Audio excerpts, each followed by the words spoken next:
She'd survived 8 years by pretending to be insane. But when the Alpha King entered her cell, she smiled and called him by a name no one living knew.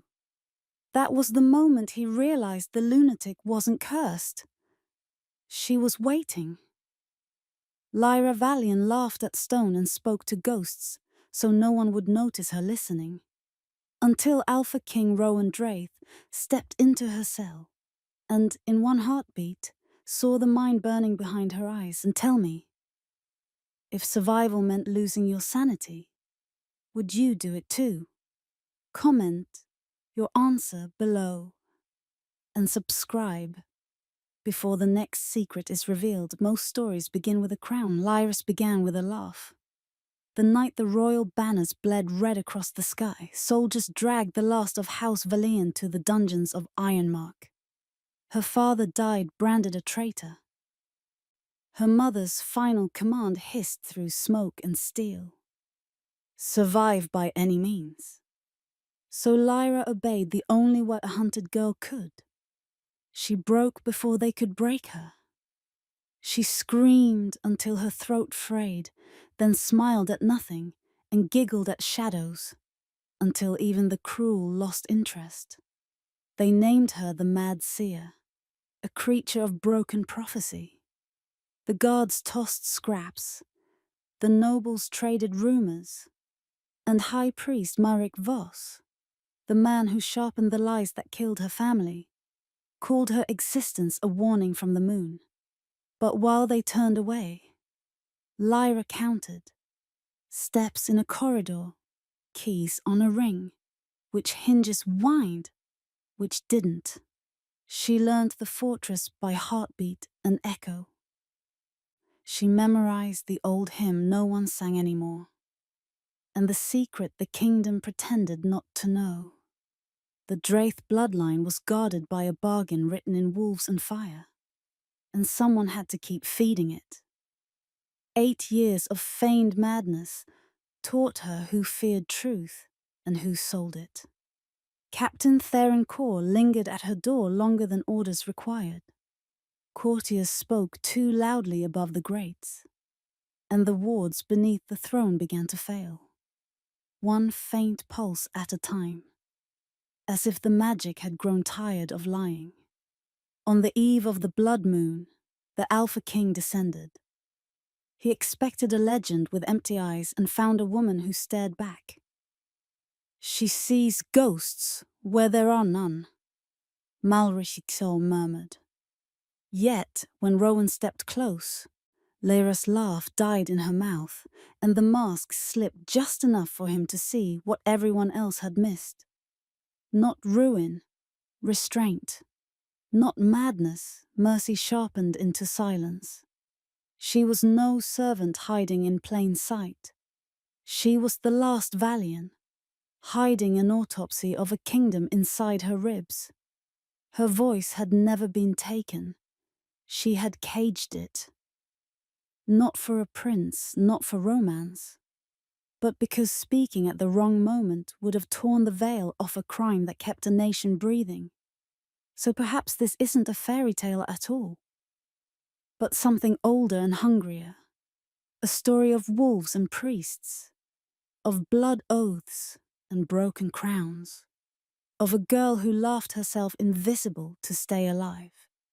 Or perhaps it is simply the tale of an Alpha King who finally looked into the eyes of the mad woman and recognized the only truth that could end his curse or his reign. They called her the Mad Seer, as if the name itself were a lock. Lyra learned to wear it like a key. By day, Ironmark was iron, bolted doors, marching boots, voices that clipped their vowels to cut deeper. By night, the fortress loosened its seams. Stone remembered how to breathe. Air slipped through grates with gossip clenched in its teeth.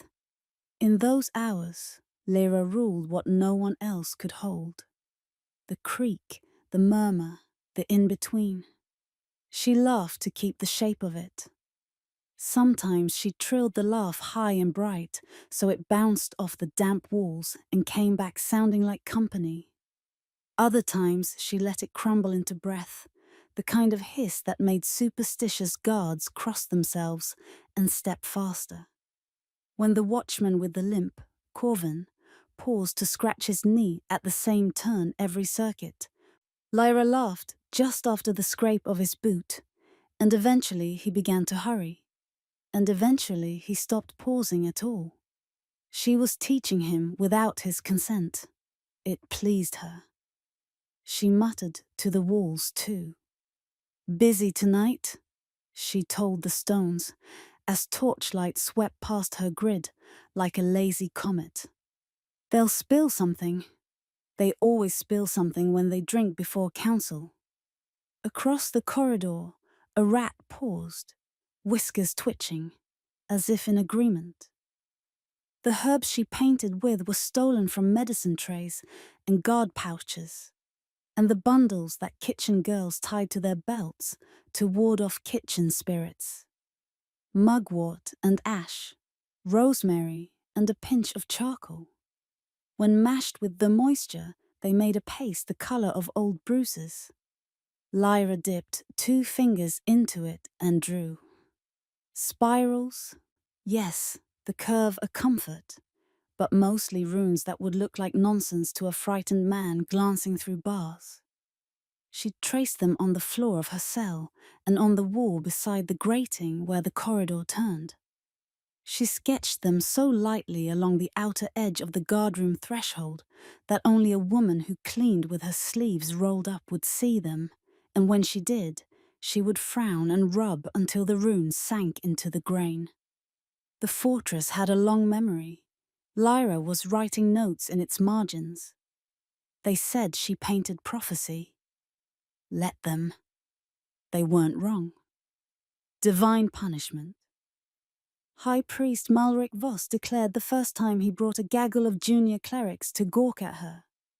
He stood with his hands tucked into his sleeves, a figure carved from piety and polished with pride.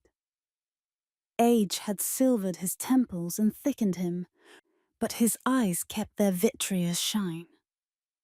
See how indulgence rots the mind.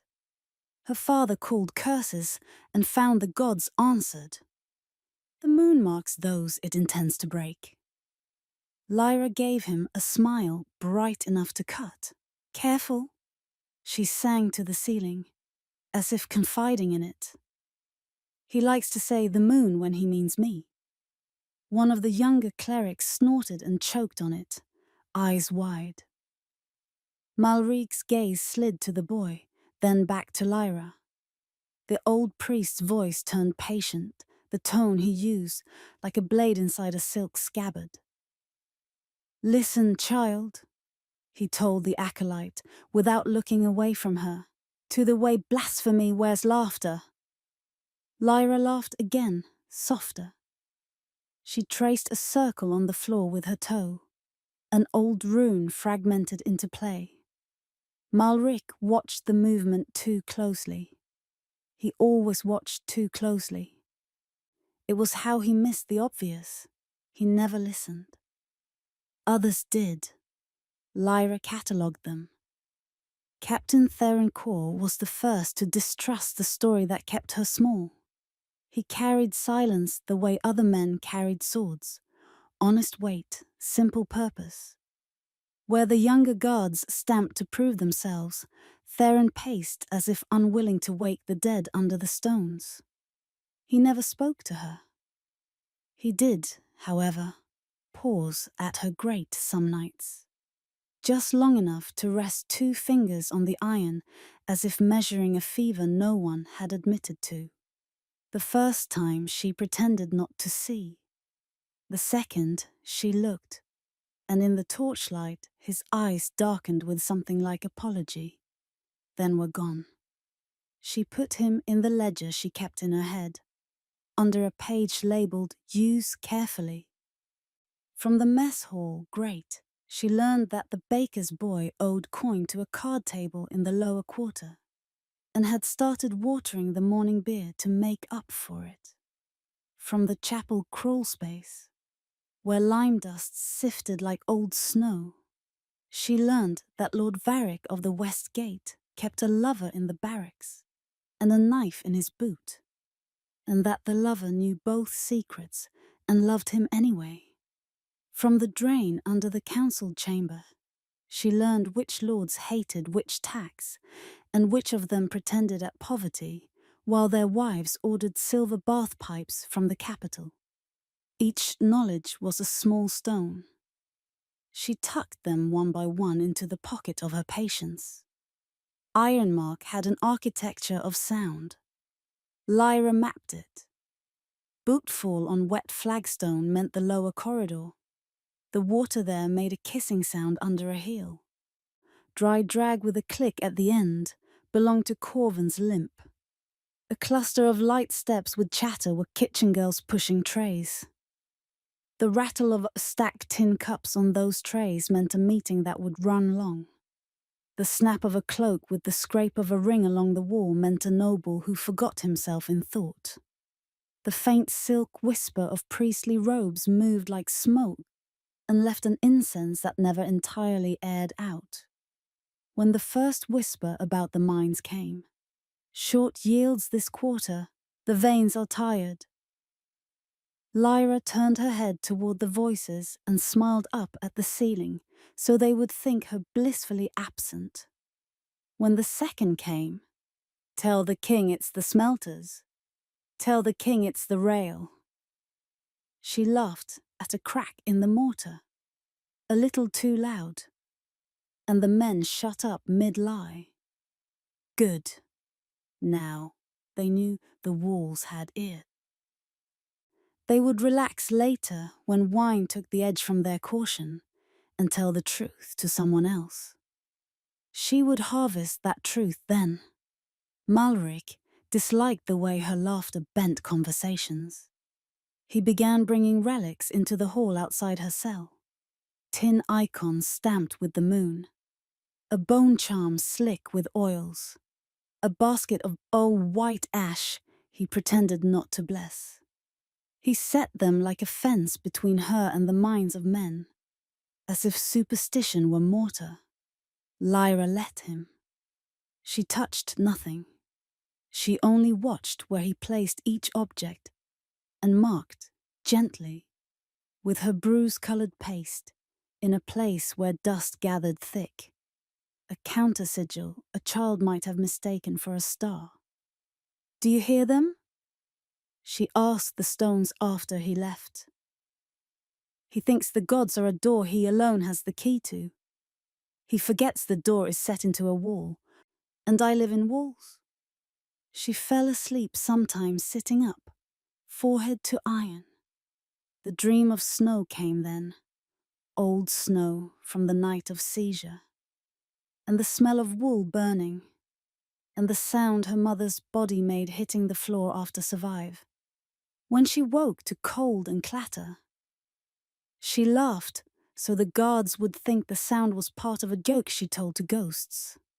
She would not give them grief. The madness they named on her kept her fed with carelessness. 2 floors above, the council chamber coughed up its secrets into the grate of a forgotten hearth.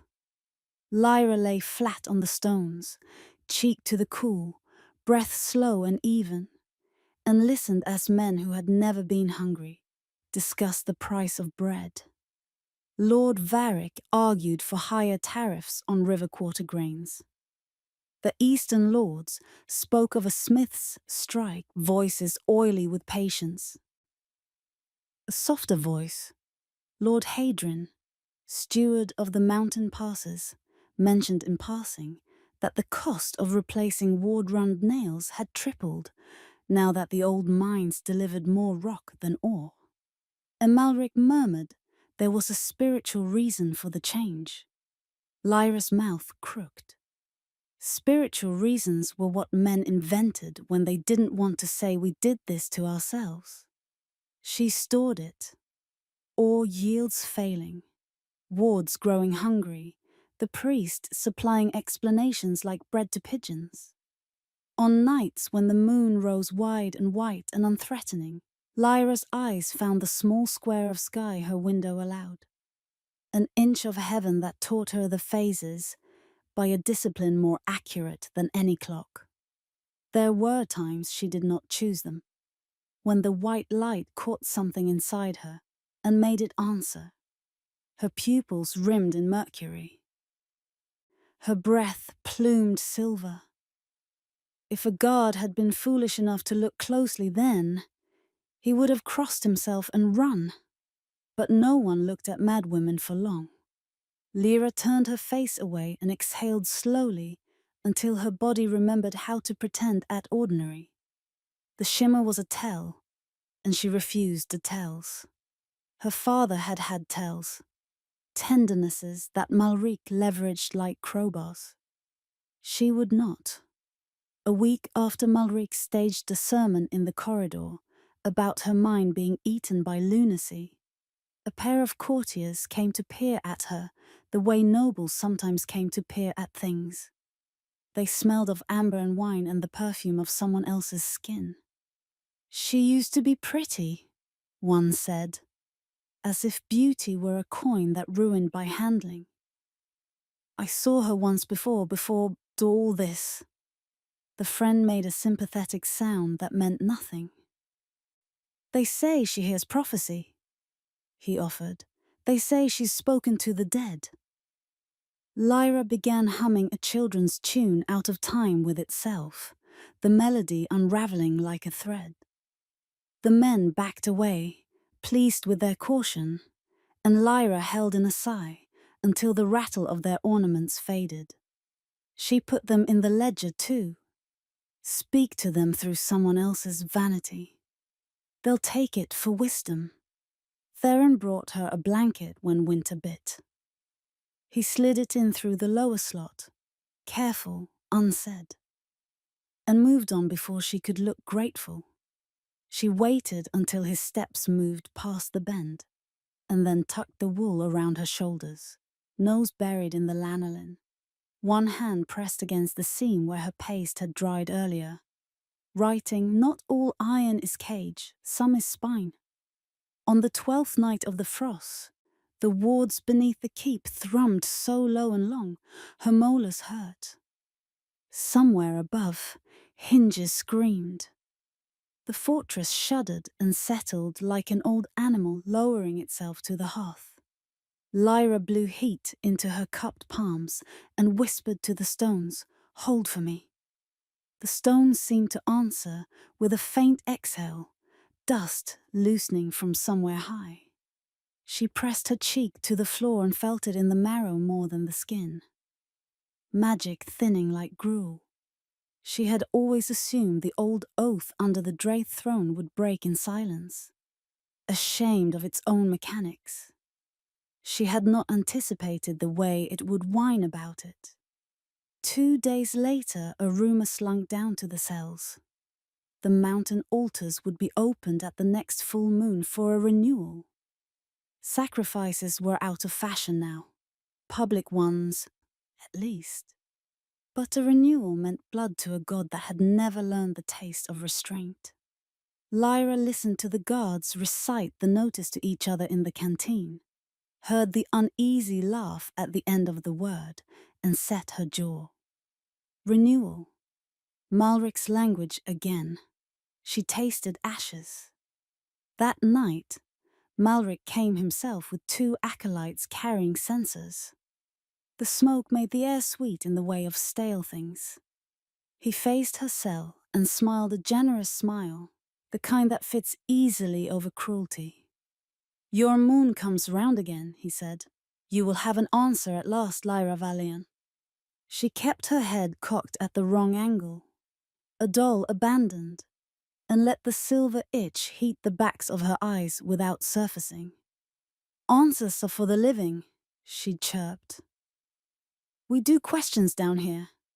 Questions keep our bones limber." Malric's smile thinned. "There is a ceremony planned," he continued, "for the benefit of the boys, for the safety of the kingdom, for the healing of the wards. The king will preside." Lyra's heart beat once, hard, then went still.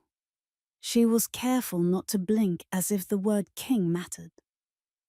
She peered at her fingers instead, held them to the light as though checking for dirt, and giggled.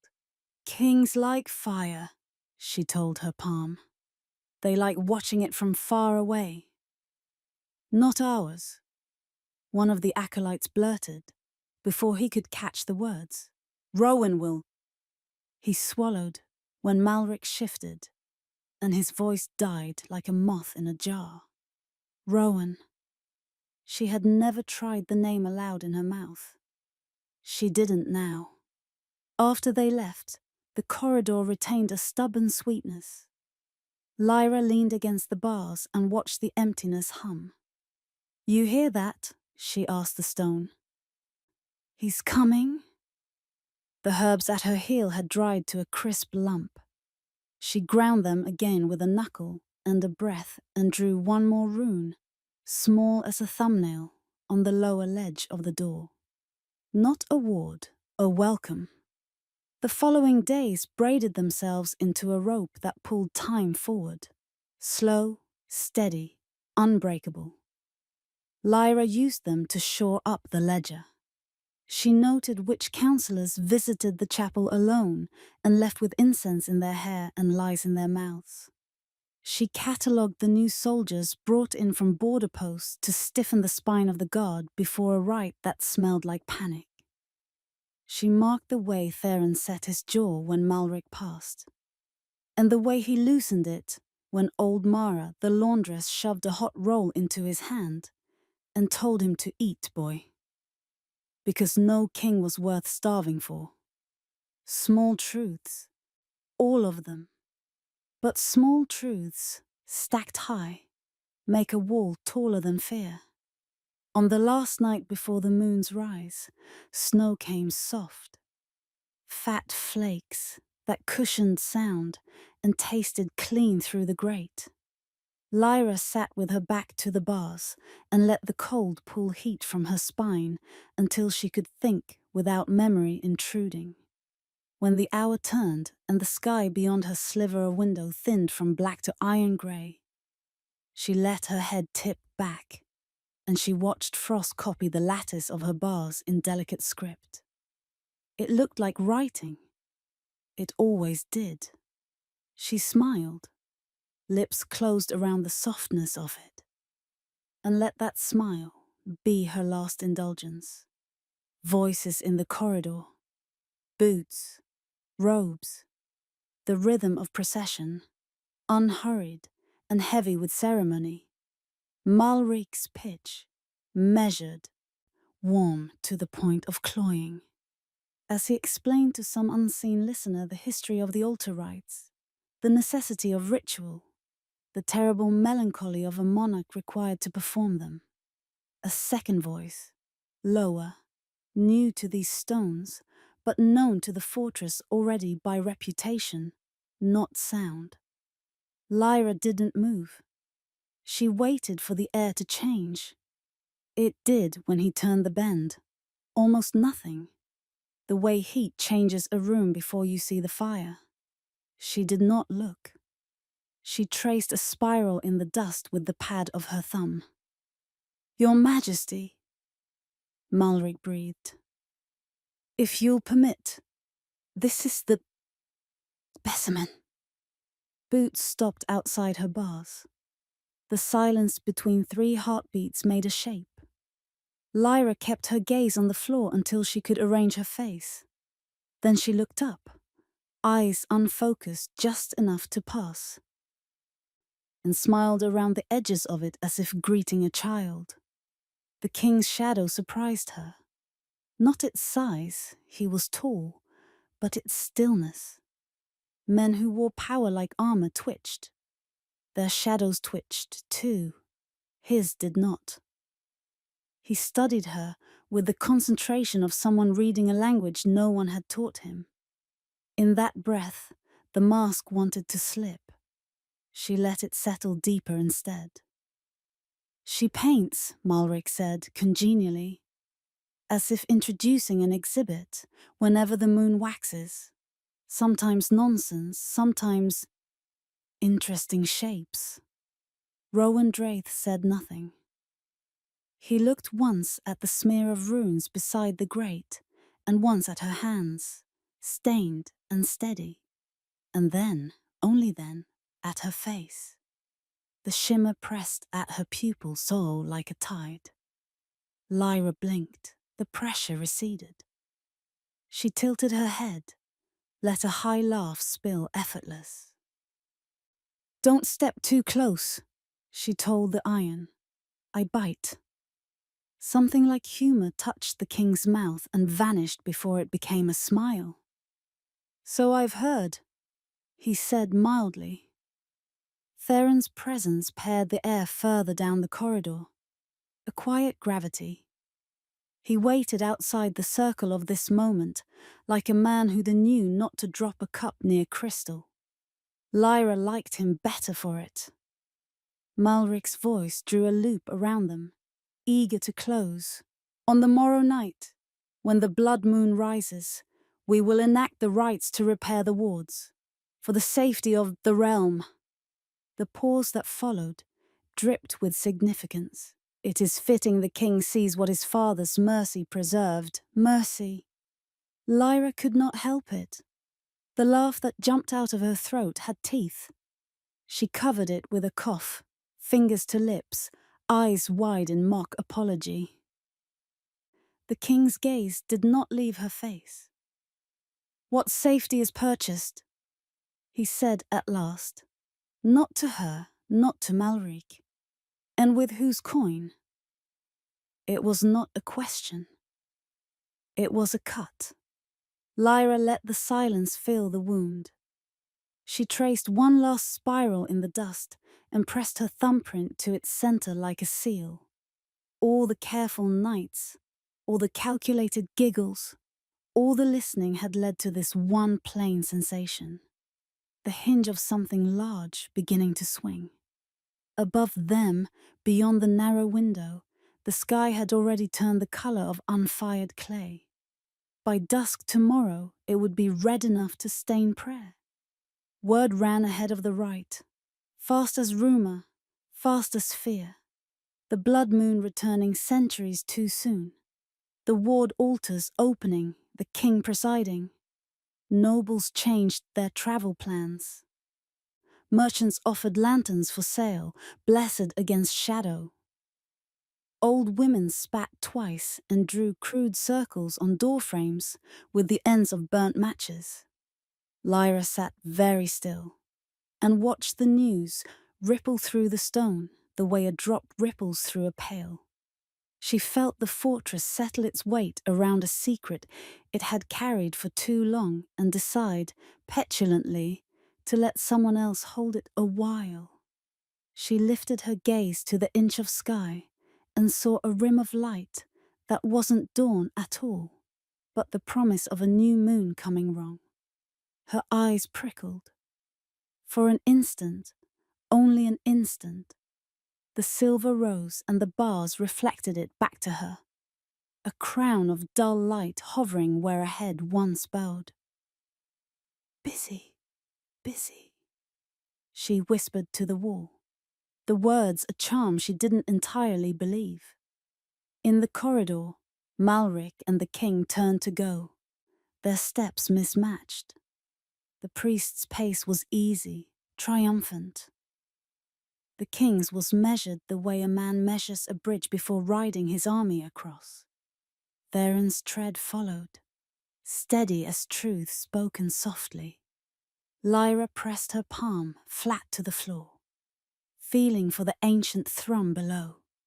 Weak, hungry. "Let him come then," she told the stone. Let him look. The wall held her warmth for a moment after she took her hand away, as if reluctant to release the shape of it. Outside, Ironmark exhaled a long, slow breath, and somewhere, far off, bell began to toll. A counting of hours that sounded a little like fear learning its own name.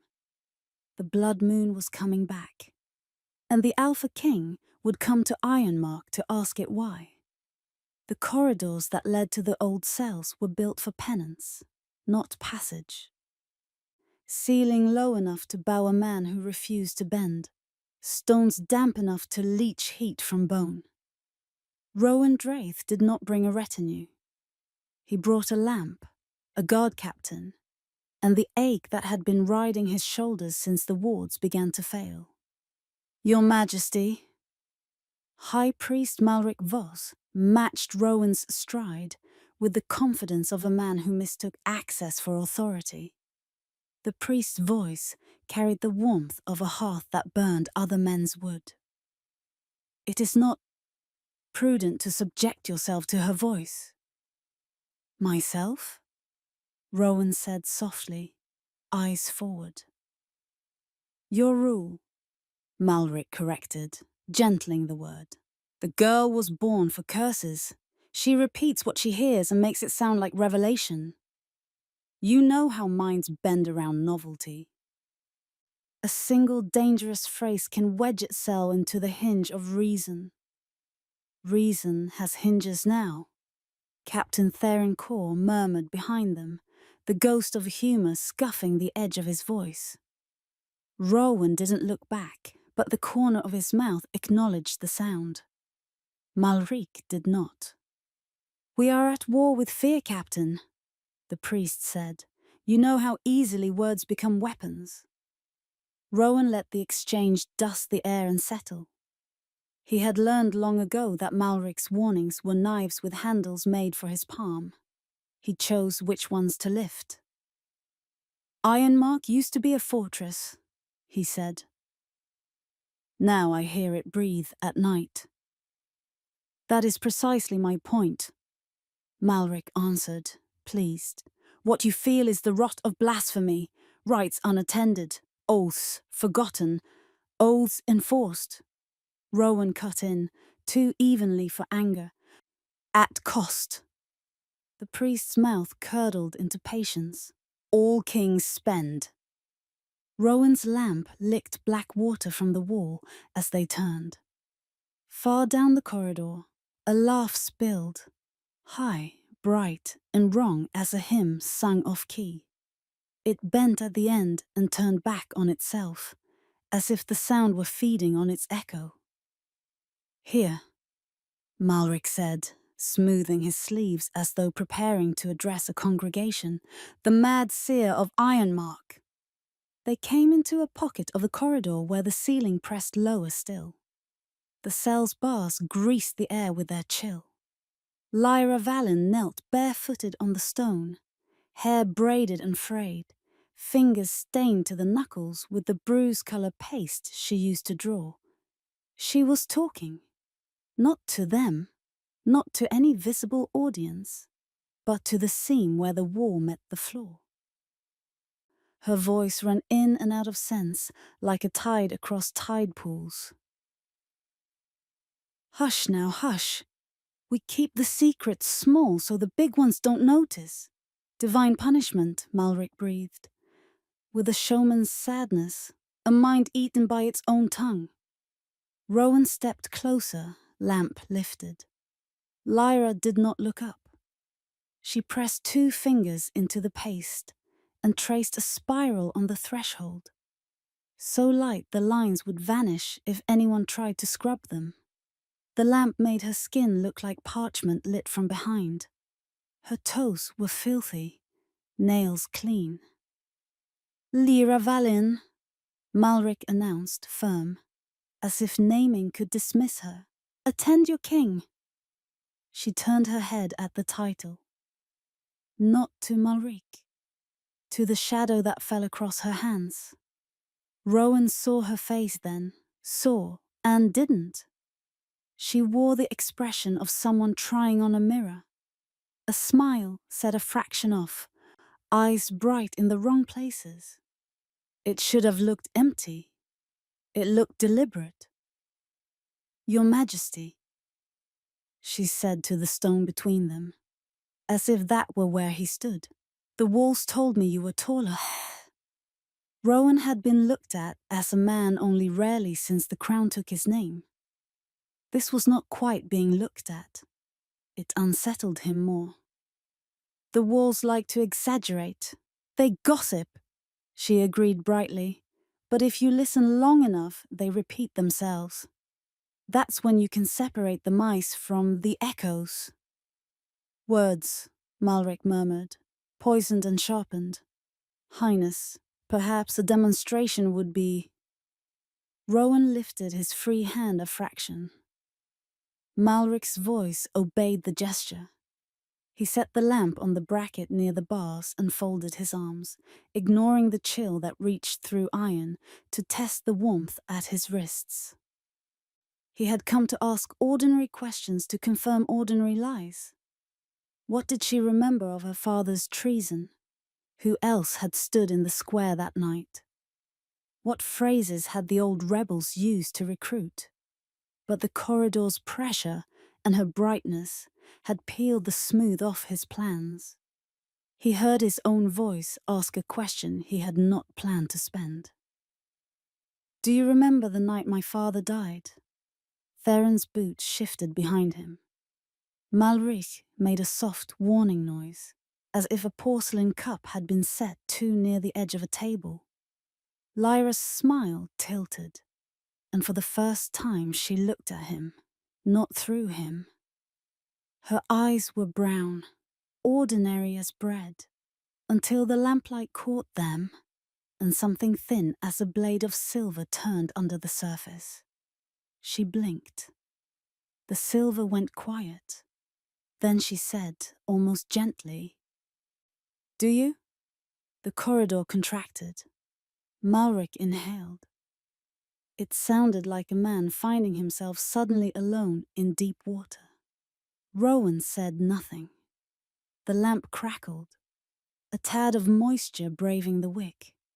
Lyra pursed her lips, considering him with the head tilt of a child trying to remember where she had hidden a treasured stone. When she spoke again, the kunkle of her voice pressed into him precisely where memory resisted. He said, right at the last, Be good, son, and bury the wolves so the night doesn't know my name. Theron's breath left him in a whisper. Malric's hand twitched beneath his sleeve. Rowan's jaw went still. The words were wrong, the sentiment, the shape. No court heard them. He hadn't written them down. He had shoved them into a corner of himself and bricked the opening. He did not blink. Lyra's lashes lowered in something like courtesy. But perhaps, she added, tone brightening to childish sugar, I misheard. The dead like to whisper with their mouths full. You, Mallory began, the word hoarse, then corrected it to something pious. Your Majesty, you see. Cleverness without clarity. She flings nets of nonsense. Do not be caught. Rowan bent, slow, and set his fingers to the bar so his knuckles rested a breath from hers. Up close, he smelled the paste, bitter herbs and the tin tang of ash, and beneath that, skin, clean in the way of cold. How did you come by that line? He asked. Who told it to you? Lyra's gaze dropped to his hand.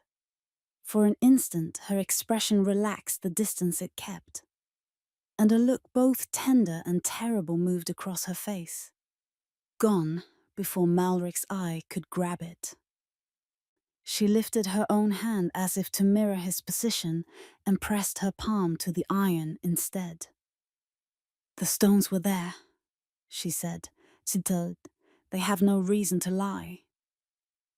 The king asked who? Malric snapped, edge breaking through syrup. Name your handler. Handler? She cooed, delight out of nowhere. Like a leash. The priests are good with leashes. Rowan almost smiled at the way she said priests, and injured something in himself by wanting to. He glanced at the floor, at the spiral she had drawn. It was imperfect, incomplete, the line thinning where her paste had run short. The design bled into the scuffs and scratches of 1,000 boots. It would vanish the next time someone tracked in water. "What is that?" he asked. "Something that makes men feel safer," she said, airy. "A child's charm." Men are large children who grew successful at being afraid. Theron coughed softly to disguise a laugh, then looked appalled with himself for the lapse. Malric's stare slid toward the captain, stony as a churchyard. Rowan kept his gaze on Lyra. "Tell me then, why does Ironmark feel like a sick animal?" "Because you've been feeding it bones and calling it bread," she said with the cheerful efficiency of a nurse changing a dressing. "Because the altar nails are old and the music of the warding iron is out of tune. Because you keep paying a debt without asking who wrote it." Something in Rowan's chest recognized the shape of her speech. Not the meaning. He did not have the meanings yet. But the rhythm. This was how truth spoke when it had learned to keep itself from being burned. Sideways, shaded, coiled in play. Malric went still as a tensing cord. "Majesty." Rowan straightened. "Gag her, and I will never know if she speaks sense," he said, the kingskin sealing over his voice again. He turned his head just enough to make the words aim where they needed to land. "Leave us." The priest's mouth parted. "Sire." "Wait outside the bend," Rowan said, pleasant as a man commenting on weather. "If I need scripture, I'll call." Theron tilted his head in the smallest bow. Malric's robe whispered with indignation, but the old man obeyed. Power has a tone. Even men who claim to despise it recognize the pitch. Their footfalls receded. The corridor lengthened. Rowan and Lyra regarded one another through iron and air, and the appetite of something old that had never learned enough. "Why are you here?" she asked. All brightness gone. No mockery. No mere cadence. Just a question that respected the cost of answers. "Because the mines are emptying," he said. "Because the warded nails clatter in their buckets like old bones. Because men with good hands break them on bad work. Because I don't like the way the mountain breathes." He paused, then added, surprising himself with the admission. "Because I am tired of pretending mercy looks like my father's ledger." She tipped her head, studying him with that same new courtesy. The silver moved again beneath her gaze. A fish, turning just under dark water. "Then you are not your father?" "No," he said. And the word felt like stepping onto a bridge that did not exist until his foot found it. Lyra's shoulders dropped a fraction, as if a rope tied under her ribs had slackened. "Good," she said softly. "Your father loved the sound of a door closing behind him. You listen for hinges." Rowan allowed the quiet to hold them. He could feel Theron's patience around the bend, like a hand on the scruff of a hound. He could feel Malric's fury baking down to strategy. "What did your father say the night he died?" he asked. Her face didn't change. Her hands did. Fingers curled inward, staining her palm with paste. "He said," she answered, voice as careful as binding torn skin, "survive by any means." She looked at her hands. "So I chose a means. It was ugly and effective." "Madness." "Mask," she corrected. He nodded once. It felt like a vow a man makes to himself when no one else is in the room to witness the ceremony. I will have you moved, he said, almost to his own surprise. Lyra's laugh returned, a little like breaking glass, a little like relief vicious enough to wound. Mercy looks poorly on me, you Majesty. I wear suspicion better. Not mercy, Rowan said, and let the king's cadence find him. Isolation lifted. Access restored. I want the ward libraries indexed. The lower chapel opened. If there are runes beneath my throne, I will read them. Theron drew breath at the bend, held it and let it go in one soundless release. Orders had a way of travelling without feet when a king said them in a certain voice. Lyra blinked, and the silver did not bother to hide itself this time. It rose like dawn under water. You open doors quickly, she murmured. I have been staring at them for years, he said. You'll make Malric very sad, Sheena mused. And the way she said sad made the word mean dangerous. He prefers kings who mistake keys for crowns. Rowan took up the lamp again, the iron of the bracket cold on his fingers, the handle warmer where his palm had rested earlier. He wanted to say something human and exact, something like, I am not afraid of your mind, and knew the corridor would swallow the sentence and return it in ruins. So he said instead, lightly, eat, and set a wrapped heel of bread and a twist of dried meat on the lip of the slot, as if it had been his purpose all along. No ceremony, no pity. Her eyes flicked there and back, careful not to startle the moment. Kings who bring lunch to madwomen earn new proverbs, she said dryly. Then the priests will have to learn them, he answered. His hand brushed the bars again, casual as weather.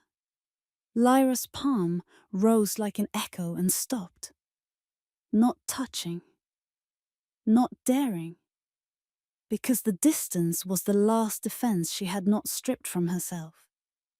The space between iron and skin felt charged enough to write with. Rowan stepped back. Captain, he called, and the corridor widened to admit Theron's body and discipline. Arrange a tower cell, light, air, 2 guards I trust, not Malric's men. He did not look at the priest, who arrived a heartbeat later, the smell of incense turning as sour as milk, and fetched the keys to the lower chapel. We're opening all doors. Malric's gentleness returned, like a blade cleaned and sheathed. Your Majesty, the rites. We'll proceed, Rowan said, with or without locked doors. The priest bowed. It looked like prayer. It felt like retreat. Rowan lifted the lamp and let flame draw his shadow down the hall. He did not look back as he left. Not because discipline demanded it, but because the desire to do so was indecorous, and he had spent a lifetime learning how to stand inside desire without letting it walk him. He had gone 4 steps when a sound slipped through the bars behind him, soft and precise as a thread drawn across the memory of a throat.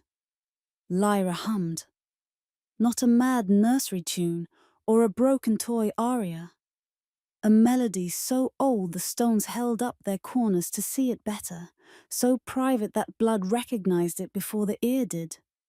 The old royal hymn, sung once in drayed nurseries, when the moon was right and the doors were locked, and fathers forgot to be kings for the space of a song. Theron stopped, head turning. Malric's lips parted like a wound. Rowan did not pause. He let the hymn reach him in the small bones of his ear where it would nest and become the shape of silence again. His lamp threw his profile against the wall, and for a heartbeat, the shadow showed a man with no crown at all. Only a face that had been a boy once, listening for boots on a corridor that never came. He climbed, and the hymn followed him softly until the corridor bent and the stone remembered how to keep a secret. Ironmark was never silent. It only learned how to whisper. The wind carried its secrets through arrow slits. The walls echoed every decision made above, and the stones remembered who had ruled them. But tonight, even the fortress seemed to hold its breath. The king had returned to the dungeon. Rowan Draith came without an escort this time, save for Captain Theron Core, who walked a half-step behind him, eyes scanning the corridor as though the shadows might speak. The torchlight painted their faces gold and ash. "She'll twist your words again, Majesty," Theron murmured. "That's what she does, turns sense into riddles." Rowan gave a low sound, something between a hum and a sigh. Then perhaps sense needs twisting. They stopped before the last cell. Inside, Lyra Valian was kneeling in a circle of faint chalk lines. Barefoot, hair loose, the pale fabric of her shift marked by fingerprints of ash and herbs. She was talking to herself, or pretending to. "Don't you see?" she whispered to the stones. "They hide the runes beneath the thrones now. Easier to forget what you sit on when you don't see the bones holding it up." The words fluttered out just as the king arrived.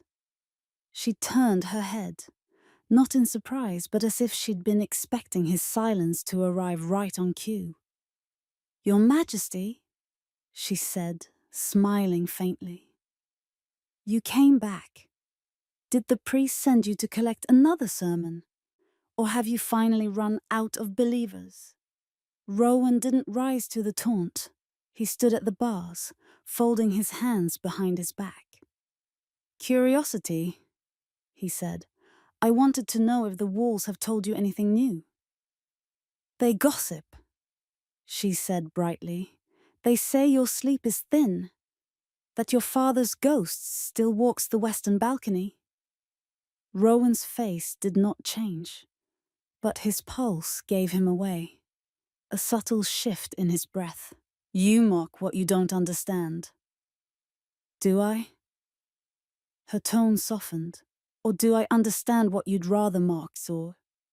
Theron's hand brushed the hilt of his sword out of habit, uneasy.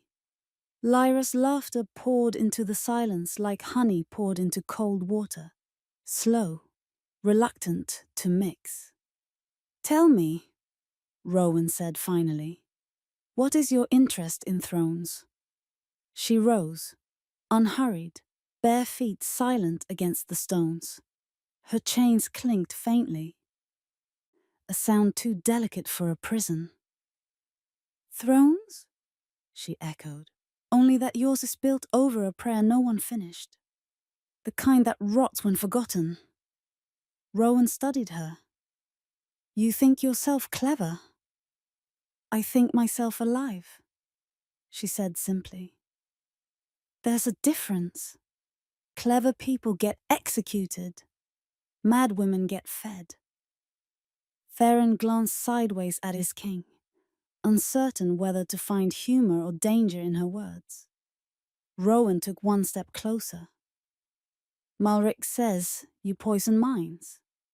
"Malric poisons everything else," she replied, tilting her head. "He fears what he cannot cage, and your blood refuses his leash."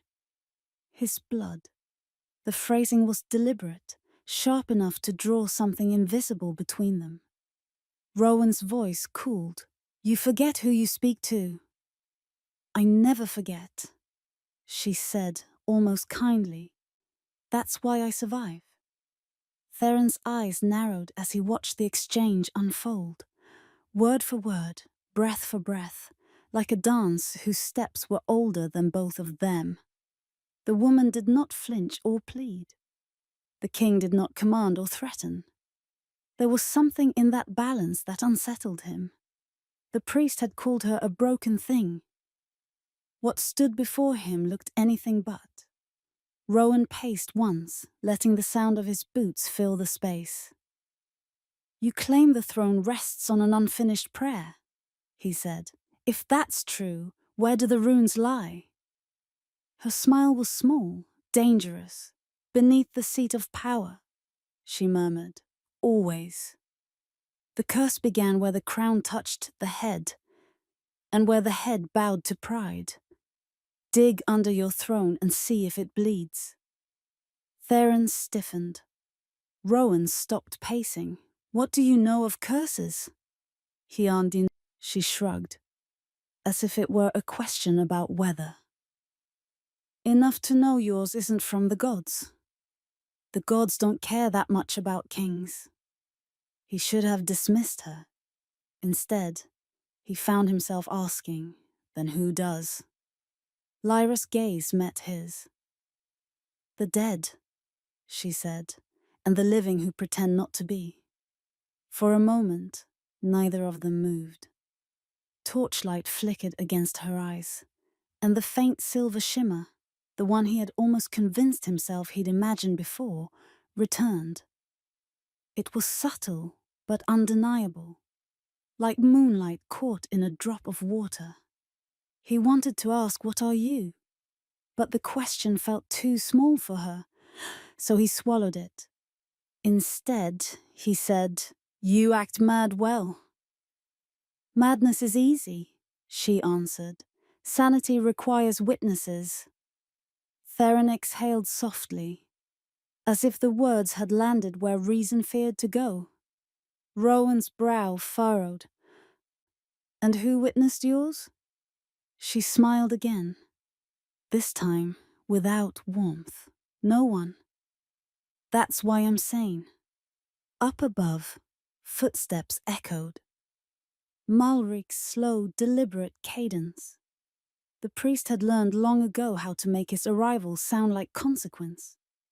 Lyra's head tilted slightly, as though she could feel him through the stone. "Ah," she murmured. "The vulture circles." Moments later, the priest appeared, hood drawn, torch held aloft like a halo he hadn't earned. "Majesty Yahoo," he said, bowing with that soft venom only the pious possess. "You have been here long enough." Rowan did not answer immediately. His gaze lingered on Lyra's painted runes, the spirals, the symbols. One in particular drew his attention, a pattern he'd seen once before, carved into the back of his father's throne. Lyra followed his stare. Her voice was light as dust. "You sit on secrets, King. Careful they don't splinter." Malric bristled. "Blasphemy!" "Truth," she corrected, "but they rhyme." Rowan turned to the priest.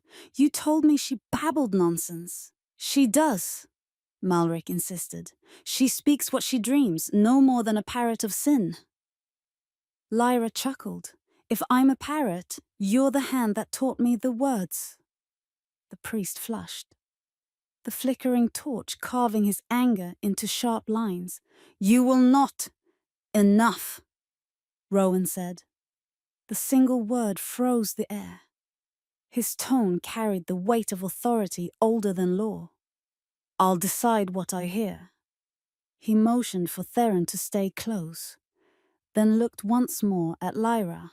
"Tomorrow the lower chapel opens," he said. "If I find runes beneath my throne, I'll return." "Of course you will," Lyra murmured. "Curiosity always drags its kings back." As he turned to go, she called softly after him. "Tell me, Majesty, do you still dream of the wolves?" He paused. Every muscle in his body went still. Lyra's eyes glimmered through the bars. "The wolves," she said, voice smooth and distant. "The ones that stand on their hind legs and whisper your name before they bite." Rowan said nothing, but his silence was too deliberate to be ignorance. Her tone changed, becoming a perfect mimicry of a boy's trembling whisper. "The door won't open," she said, "and their eyes are yellow like coins. Father, make them stop." Rowan's breath caught. Theron's head snapped toward his king, startled. Malric frowned, uncomprehending.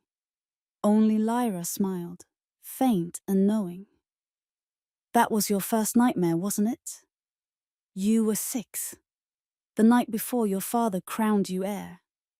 The torchlight trembled in Rowan's hand. No one had ever spoken of that dream. Not even his mother, not even him. He forced himself to move. "Come, Captain," he said. His voice was flat, a wall rebuilt in haste. He walked away without another word. Behind him, Lyra lowered herself back to her knees and resumed tracing runes, humming softly, a low tune that followed him all the way up the corridor. It wasn't madness, he realized too late. It was memory, played back at him through another's mouth. And for the first time since taking the throne, the Alpha King of Draith wondered whether the curse he feared was ever his at all.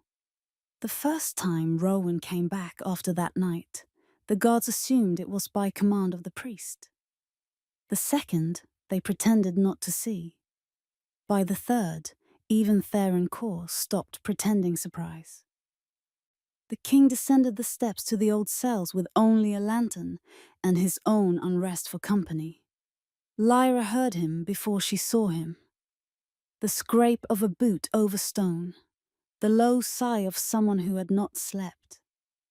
She smiled faintly, voice drifting through the dark like a thought half remembered.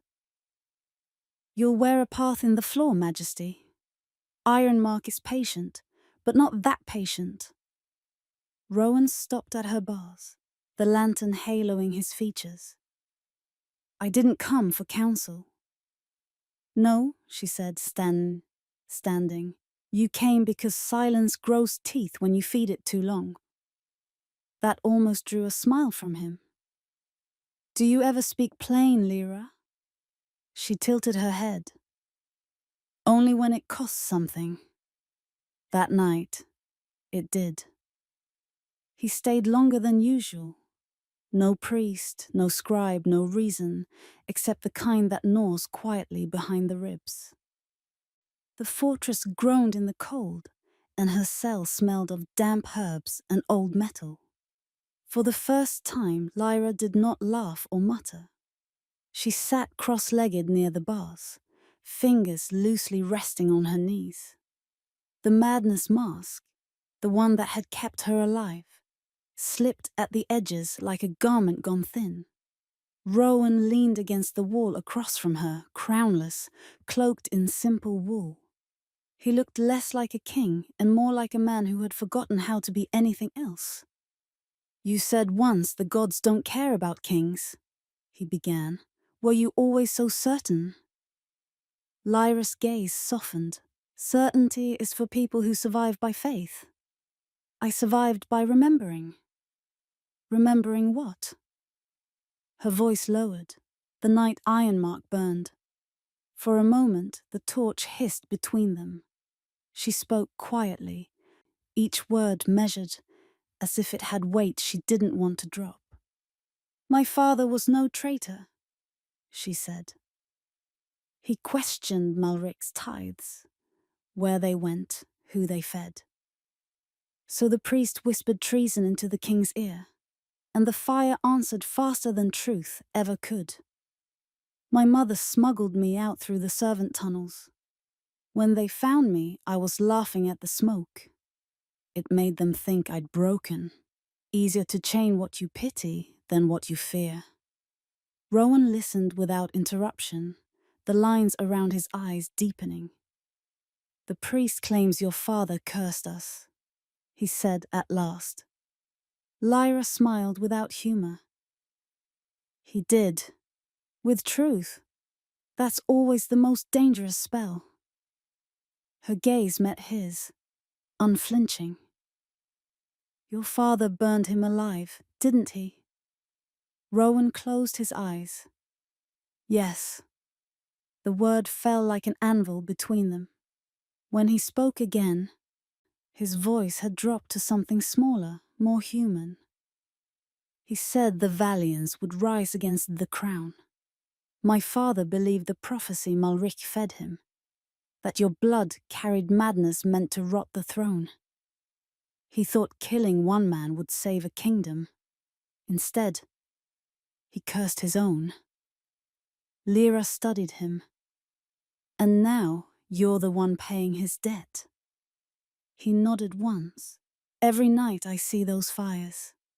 Not as memory, more like inheritance. Then stop paying, she said softly. Debts written in the lies, never clear. Theron returned at the turn of the hour, boots heavy on stone. He found his king still standing before the cell, posture not of command, but of confession. Lyra sat quietly, eyes half closed as if listening to something beyond them both.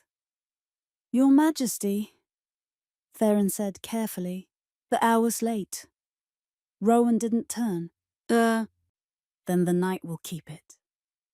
Lyra smiled faintly at that, and something in her smile unsettled Theron more than her laughter ever had. He waited until they were out of earshot before speaking low. She's not mad, Your Majesty, she's waiting. Rowan's expression didn't change. For what? For you, Theron said, or for the world to remember she's right. I can't tell which. 2 days later, a package arrived at Lyra's Durdau. No guards, no ceremony. Inside lay parchment, ink, and a single brass key, tied to a folded note in the king's hand. Freedom in ink. The old library of Ironmark had been sealed for decades, its books forgotten behind crumbling locks. When she was escorted there at dusk, the sight stole her breath. Shelves leaned under dust. Scrolls curled like sleeping snakes, and light from the high window painted everything in fading gold. For the first time in 8 years, Lyra breathed air that did not taste of stone. Theron stood watch at the door while she moved through the aisles like someone walking through her own memory. She chose a corner table, set the parchment down, and lit a candle. When Rowan arrived quietly an hour later, he found her hunched over a page tracing lines with her fingertip. Runes, faint and fluid, half prayer, half code. He lingered by the doorway. Studying madness? Preserving it, she said without looking up. It keeps me alive. He came closer. Does it still serve you? She hesitated, then turned her face toward him. In the candlelight, her expression was stripped of performance. Madness was never my curse, Rowan, she whispered. It was my armor. He said her name then, not as a ruler, but as a man who'd finally stopped hiding behind one.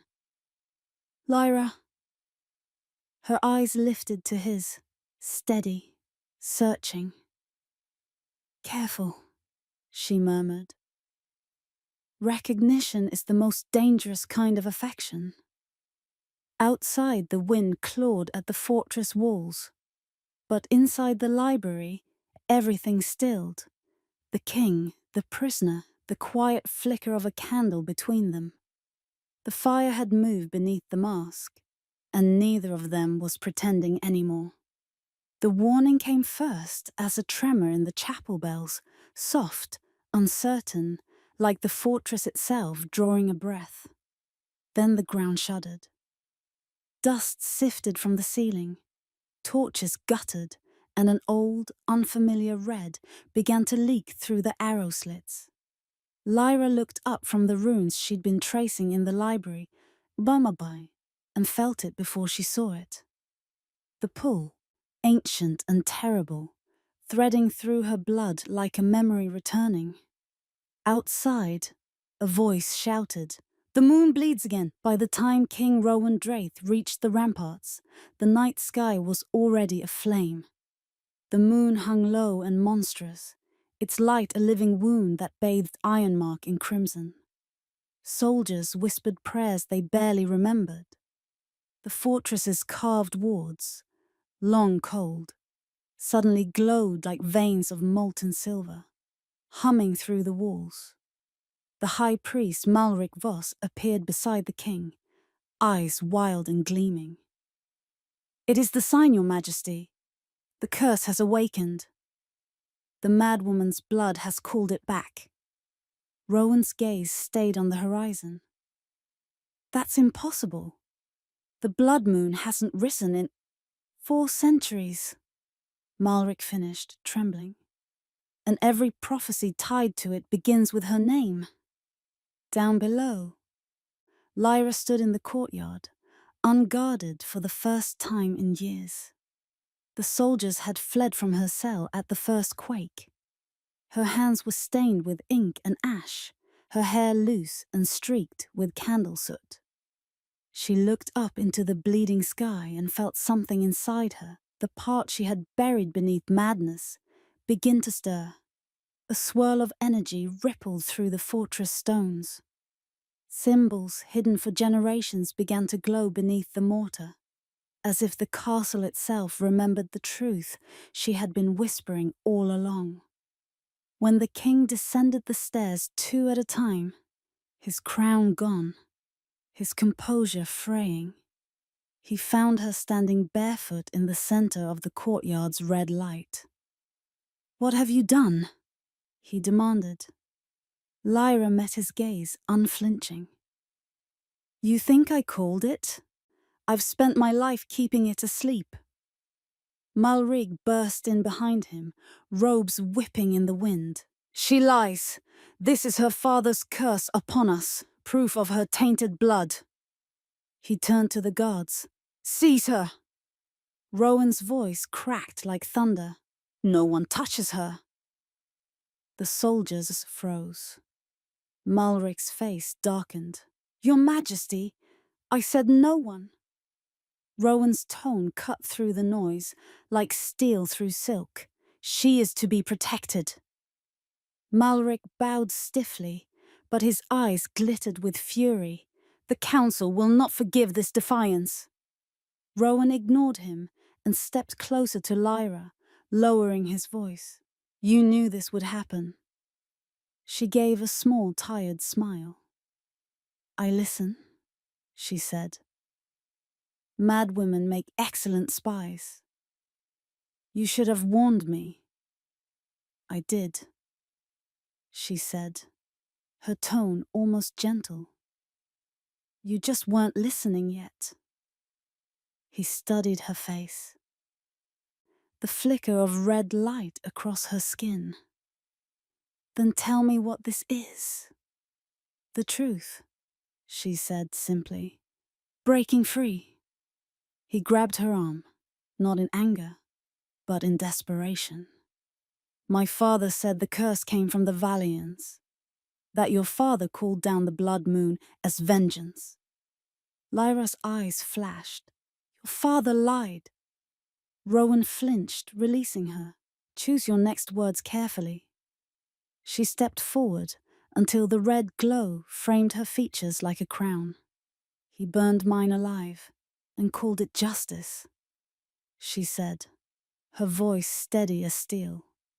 "Malric fed him fear and greed, and your father swallowed both. The curse he blamed on us was one he paid for in blood, and you inherited the debt." Rowan's jaw tightened, the wind ripping at his cloak. "You expect me to believe the priest who baptized my throne forged the curse himself?" "No," she said, "I expect you to look beneath it." Her words landed like stones. The runes at their feet began to shift, rearranging themselves into something older, truer. The fortress trembled again, a heartbeat pulsing through its foundations. Above them, the blood moon burned brighter. so bright the air itself began to shimmer. Malrik watched from the steps, his knuckles white around his staff. He turned to a nearby aide, whispering harshly. Within hours, word would spread through the citadel. The king had sided with the witch of Ironmark, had called her seer, not prisoner. By dawn, every noble in the council would know. But in that moment, Rowan didn't care. The world had narrowed to one woman standing barefoot in bloodlight, and the unbearable weight of truth between them. "Why tell me now?" he asked quietly. "Why not when I first came?" She looked at him, and for the first time there was no mask, no game. Only the exhaustion of someone who had been waiting 8 long years for someone to see.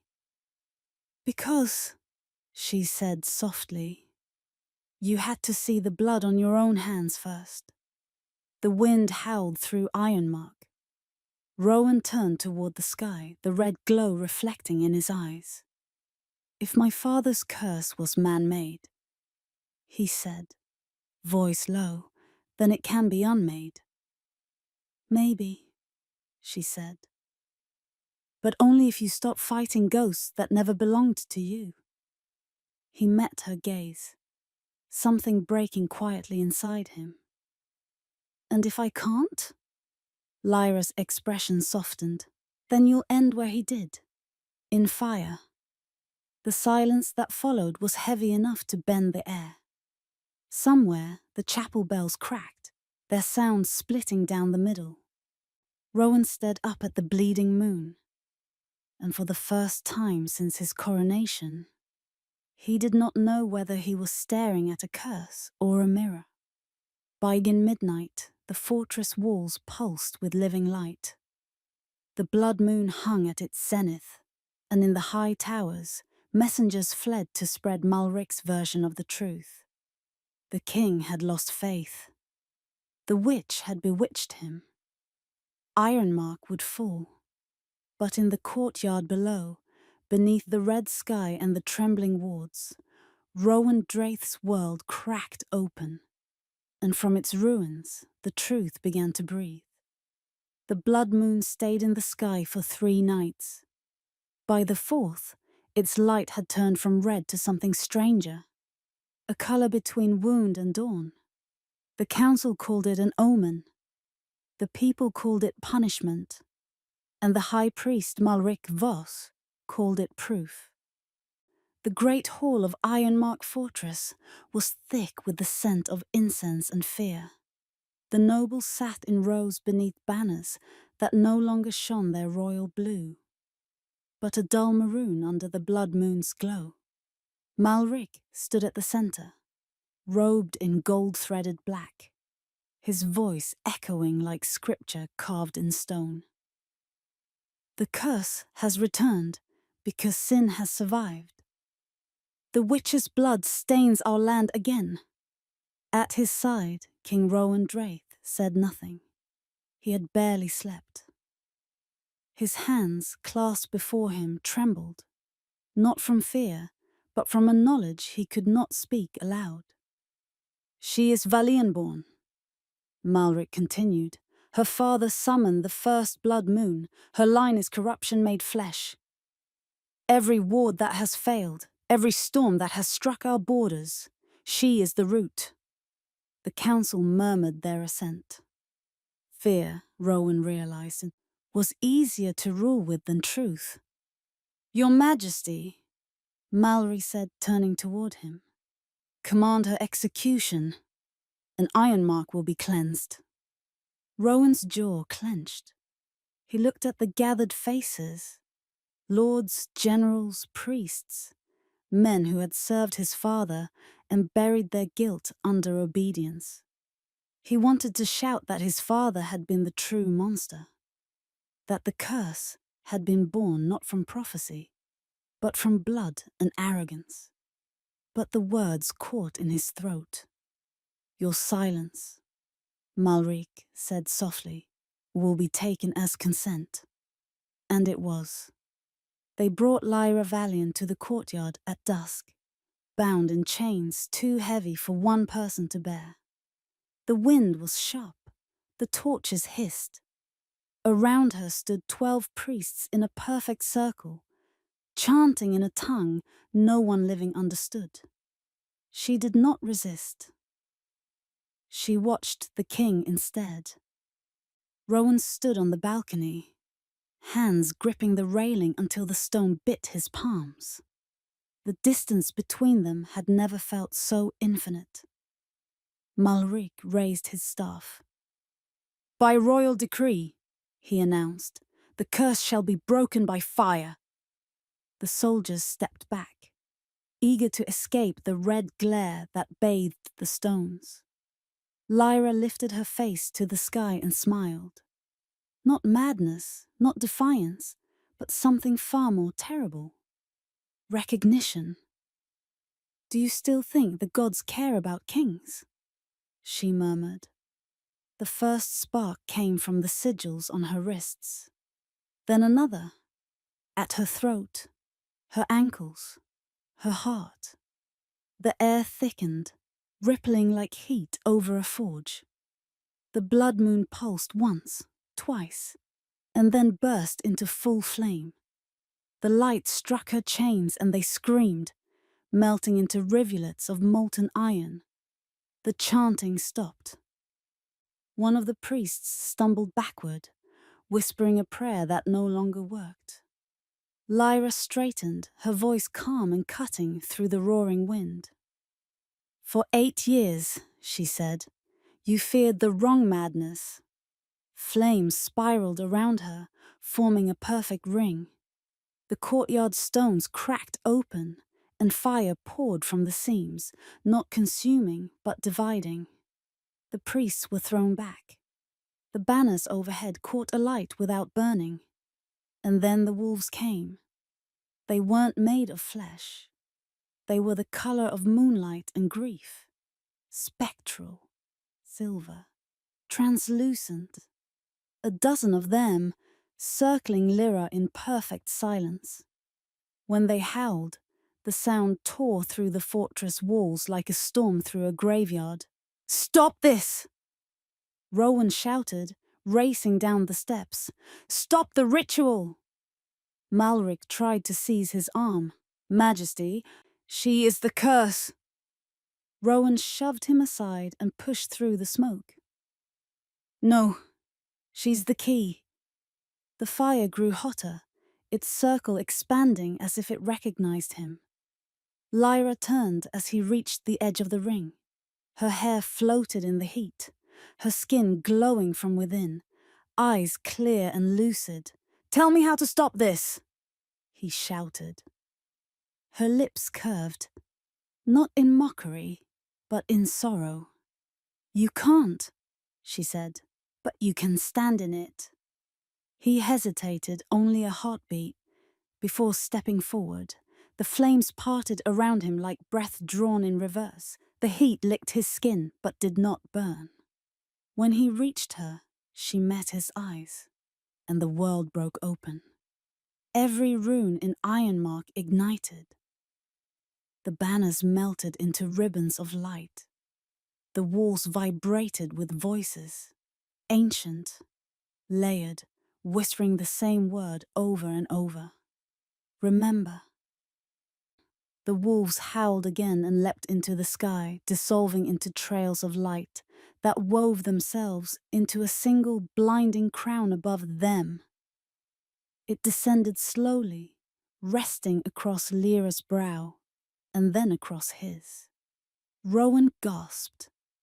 Fire raced through his veins, not pain but clarity. In that moment, he saw everything. His father's crimes, Malric's lies, the history rewritten in blood and silence. And through it all, Lyra, her laughter, her defiance, her impossible mercy. "If madness was your armor," he whispered, "then let it be mine." Her hand rose, trembling, and found his. Their fingers touched, and the circle of fire exploded outward, in a surge of crimson light. From the ramparts, Theron shielded his face as the courtyard became a sun. The heat burned through banners, through armor, through prayer. Malric screamed something, words devoured by the roar of power. Then silence. When the light faded, the fortress courtyard was empty. No chains, no priests, no king, no seer. Only the faint outline of a circle scorched into the stones, pulsing softly like the last heartbeat of a dying god. And far above, the blood moon dimmed, its crimson fading to gold as if exhausted. In the space of one breath, Ironmark vanished into legend. When dawn finally broke over Ironmark, it came not with thunder or smoke, but silence. A silence so pure, it seemed to cleanse the world of every scream that had ever echoed through its halls. The blood moon had vanished. The stars blinked awake one by one, shy and new. And beneath that fragile morning sky, the fortress stood untouched, but changed. Golden ash drifted across the courtyard, glowing softly in the newborn light. Every stone shimmered as if it had been reforged in sunlight, the old scorch marks transmuted into veins of silver gold. At the center of it all, Lyra Valian knelt. Her chains were gone, her skin unmarked. Her hair fell loose over her shoulders, threaded with faint strands of molten gold that caught the light like fire remembering its shape.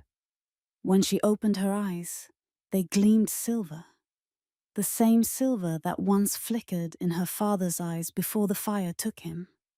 A figure moved beside her. Rowan Draith, the Alpha King, stood barefoot upon the golden stones, cloak gone. Armor half melted into a dull radiant sheen. The light reflected in his irises, the color of the blood moon transmuted into silver flame. For a moment, neither spoke. The wind carried the scent of clean rain through the ruins that were not ruins anymore. Then Rowan exhaled, a sound that might have been a prayer or a release. "It's over," he whispered.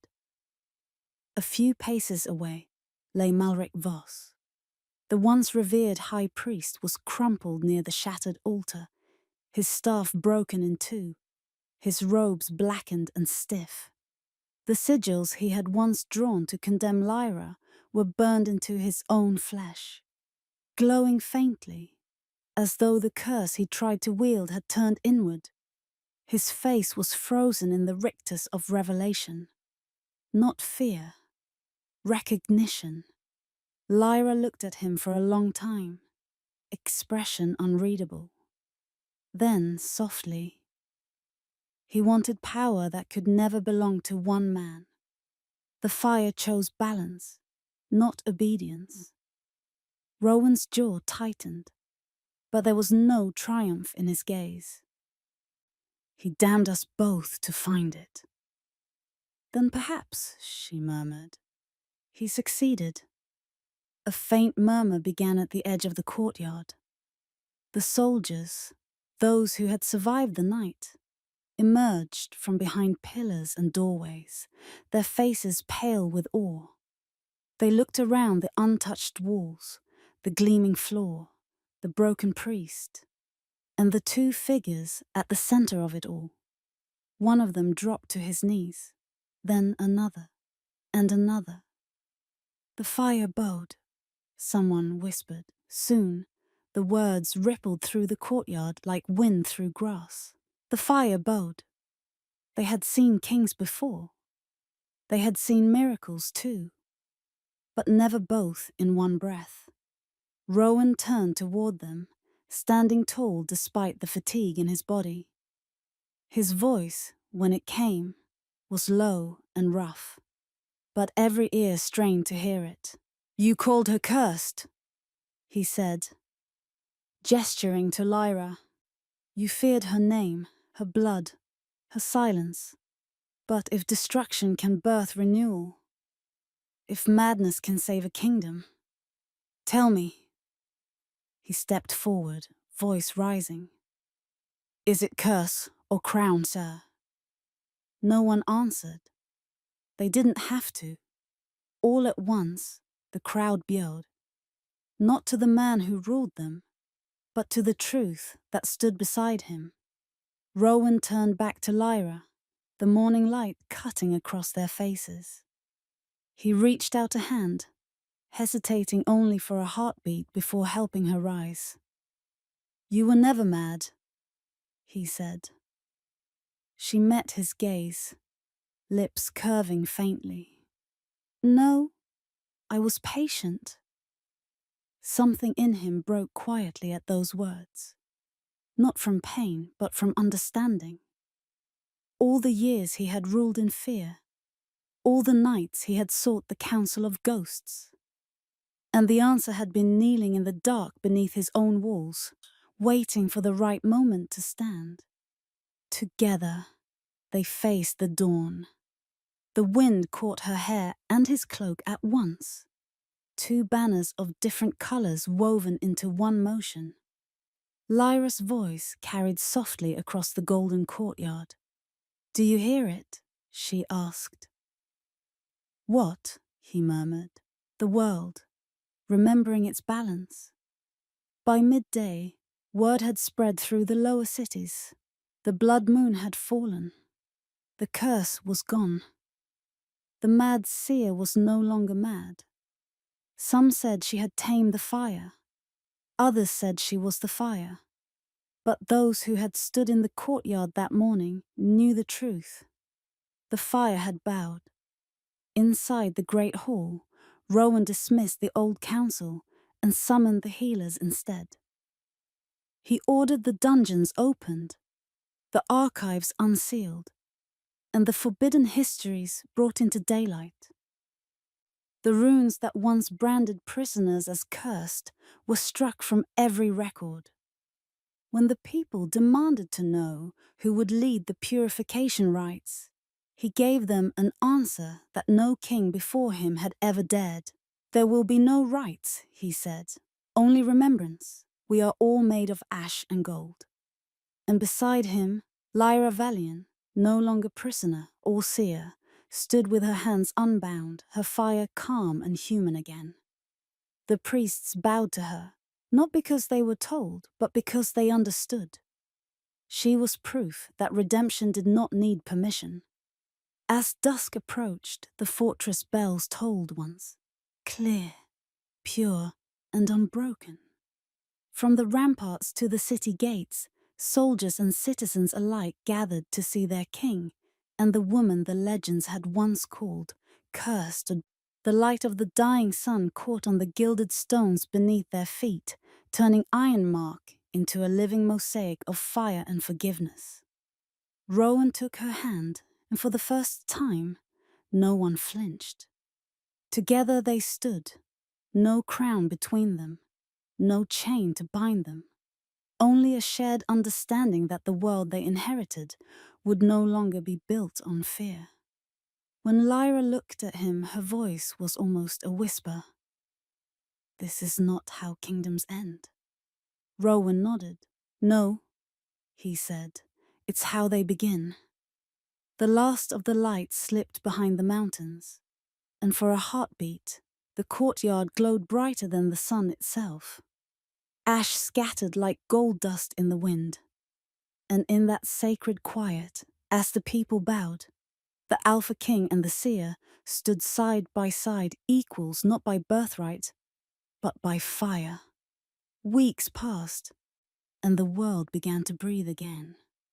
The red stain that had haunted the night sky for generations faded to a clean, tranquil white.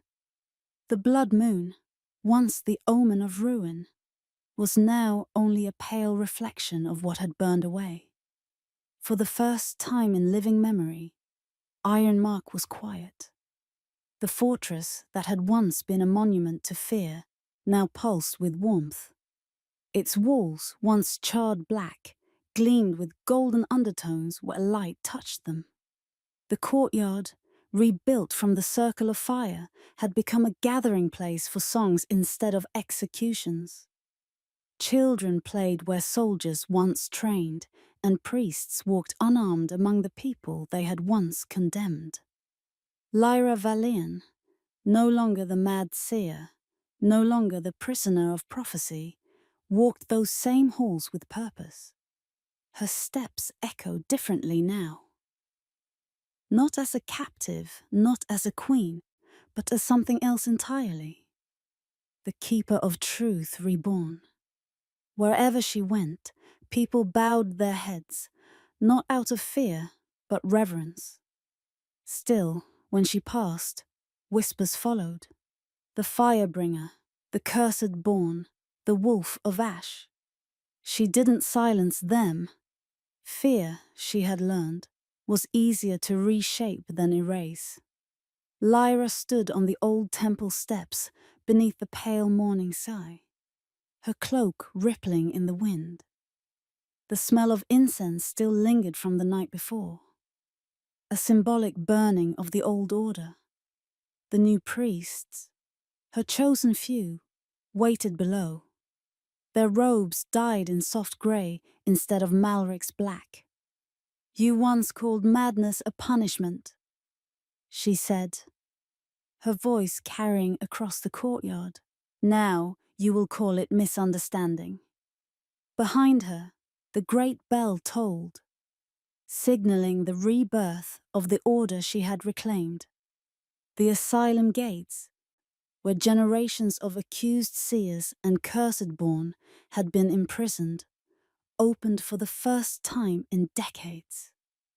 Dozens stepped into the light, blinking, weeping free. Lyra raised her hand, and light, not flame, spilled softly from her palm. The glow washed over the crowd, golden and warm, like dawn breaking inside their hearts. "Never again," she said. "No more will silence be mistaken for madness. No more will fear be worshipped as faith." The crowd bowed, and for the first time, the title whispered among them carried no venom. High Seer. That night, Lyra found Rowan Draith in the royal gardens. He stood beneath the pale branches of the moon willow tree, the place where his father once came to pray for victory. Now, Rowan came here to listen. The light from the lanterns gilded the lines of exhaustion on his face, but his eyes, silver as her own, held something steadier. Peace, perhaps, or resignation. He didn't turn when she approached. "The council has stopped calling you cursed," he said. "Now they call you necessary." Lyra smiled faintly. A convenient evolution. He finally looked at her. Convenience or not, they kneel now without knowing why. "They're learning," she said softly. "It's more than I expected." Rowan exhaled, his breath misting in the cold night air. "They'll still fear you." Lyra's gaze fell to her hands. The faint shimmer beneath her skin pulsed like memory. "They should," she said quietly. "Fear is how they remember to be careful with power." He stepped closer. "Then show them what fear can become in your hands." She lifted her palm, hesitating for a moment, before releasing what lived within. Not the wild, hungry flame that had once devoured her world, but something gentler. Light unfolded, petal by petal, pure and golden. It hovered above her hand, illuminating both their faces. "This," she said, "is what madness becomes when it finds its purpose." The light spread outward, brushing against the banners hanging along the fortress walls. One by one, they ignited. But instead of burning, they shimmered, the flames turning into threads of gold that danced harmlessly in the air. From the city below, a roar rose, a tide of voices, cheering, crying, calling her name. Not as witch, not as curse, as savior. Rowan watched her, the weight of the moment settling deep in his chest. "You realize," he murmured, "they'll make legends of this." Lyra tilted her head, a small, almost wistful smile curving her lips. "Let them. Legend keep fools from repeating history."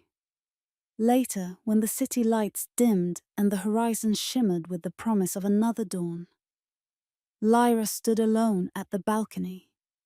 The wind brushed through her hair, cool and alive.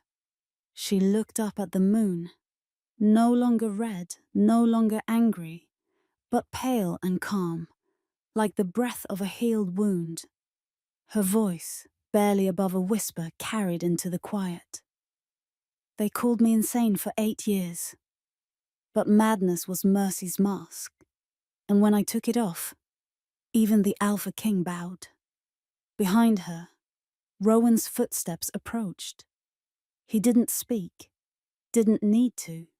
Their silence, once born of distance, was now an understanding, a promise that both had learned too much of the world's cruelty to ever need to explain themselves again. The dawn came slowly, shy at first, then radiant. Its light washed over the fortress, the city, the mountains. Every window caught fire. Not the kind that burned, but the kind that purified. Lyra turned toward it, her eyes catching the light until they glowed. Not red, not silver, but the color of morning. Rowan stood beside her as the bells rang, and the last trace of the blood moon vanished beyond the horizon. And so it was that madness became memory, memory became light, and the cursed line of Valian became legend. Ironmark's first peace began not with conquest, but with a woman who had once survived by pretending to be broken, and a king who finally learned that the brightest light is born from the darkest fire.